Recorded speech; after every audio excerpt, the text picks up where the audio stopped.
प्रभु कहते हैं जो लोग रात के पिछले पैर में उठकर इंद्रिय निग्रह पूर्वक एकाग्र चित्त से मेरा और तेरा ये सरोवर का पर्वत कंदरा वन वैंत बांस के झुरमुटों का कोई ध्यान कर लेगा, पर्वत के शिखर का ध्यान कर लेगा, ब्रह्मा जी और शिव जी दोनों का ध्यान कर ले, क्षीर सागर का ध्यान कर ले, कौस्तुभ मणि तुलसी की माला कौमुदी गदा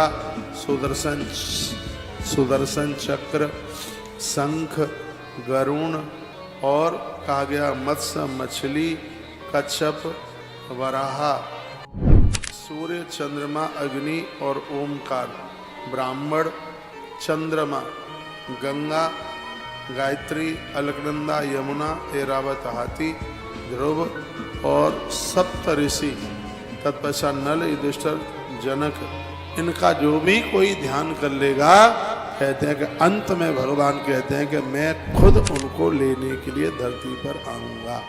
घर में एक घंटी रखिए। आज 33 दानों में गरुड़ घंटी का दान था।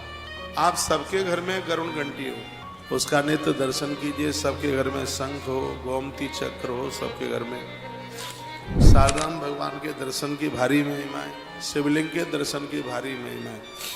ओमकार कोई जप कर रहा हो उस समय उसका मुख हम देख लें तो उसका भारी मातम है। भगवान ने यहाँ तक कह दिया यदि प्रत्येक दिन इसके जिनके नियम में ये है तो उनके मृत्यु के समय पर मैं ही आऊंगा उन्हें लेने के लिए, ये मैं पक्का वायदा करता हूँ। ये भगवान ने सबके घर में शंख क्यों नहीं है, होना चाहिए। गरुड़ घंटी क्यों नहीं है, होनी चाहिए।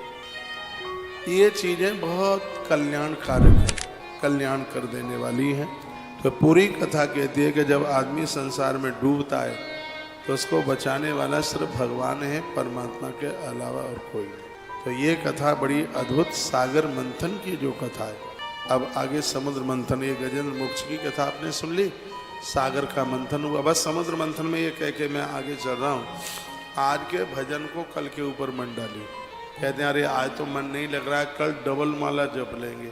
ये तो कहते नहीं है आज भोजन छोड़े देते हैं, कल डबल फुल्का खा लेंगे।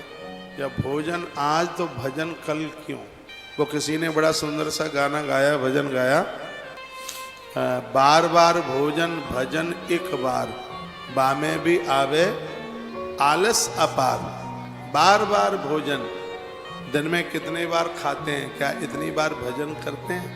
कभी नहीं। बार बार भोजन भजन एक बार, और बामे भी आवे बहाने 1000। और मैं एक बार नहीं 100 बार आपसे बात कहूंगा। सबके बिना काम चल सकता है, लेकिन परमात्मा के बिना आज तक किसी का काम नहीं चला, कितना भी बड़ा आदमी क्यों ना। इसलिए बहुत बारीकी से ईश्वर के साथ घर के मंदिर को इतना सजाइए, खूब सजाइए। 15 तारीख को यहाँ से श्रीनाथ जी की ध्वजा देंगे भक्तों। बांस जलाना तो ठीक नहीं है, लेकिन बांस घर में रखना बड़ा सुंदर। बांसुरी बांस की होती है, चांदी और सोने की बांसुरी से भी बांस की बांसुरी की बड़ी महिमा है। बांस जलाना ठीक नहीं है, बांस घर में रखना शुभ है, इससे वंश वृद्धि बढ़ती है। तो इतना बड़ा बांस का टुकड़ा लेना और उसमें इस ध्वजा को लगाना, और जहाँ आपने घर में मंदिर बनाया है बस दाहिनी तरफ वहीं रख दीजिए इस ध्वजा को।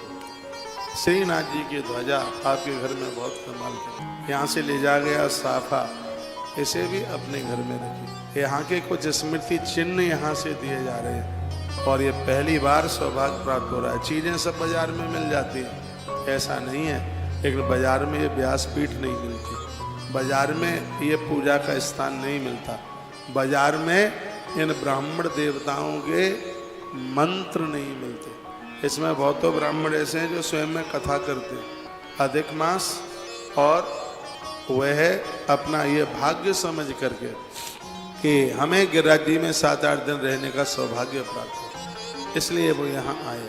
साफा महोत्सव देखो, ये साफा बांधे जा। आज हमारे गुरुकुल के ब्रह्मचारी कितने मलूक लग रहे हैं। ये भारतीय सनातन संस्कृति है। पहले से ढके बिना तो यज्ञ में आहुति नहीं डाली जाती थी। ऐसी परंपराएं बड़ी अद्भुत थी। कथाओं में सिर ढक करके बैठा जाता था, भोजन बनाते समय सिर ढक करके किसी को प्रणाम करते थे तो सिर को ढक लिया जाता था। वह सब ऐसी परंपराएं थीं, लेकिन धीरे धीरे वो लुप्त जैसी होती जा रही हैं। इन्हें जिंदा रहने दीजिए, इन्हें जिंदा बना रहने दीजिए। एक बार फिर कहूँगा, यहाँ से साफा अपने घर लेके जाना प्रसाद रूप में। हर साफा गिरिराज जी को बना हुआ। यहाँ से ये क्या बोल गया हूँ मैं।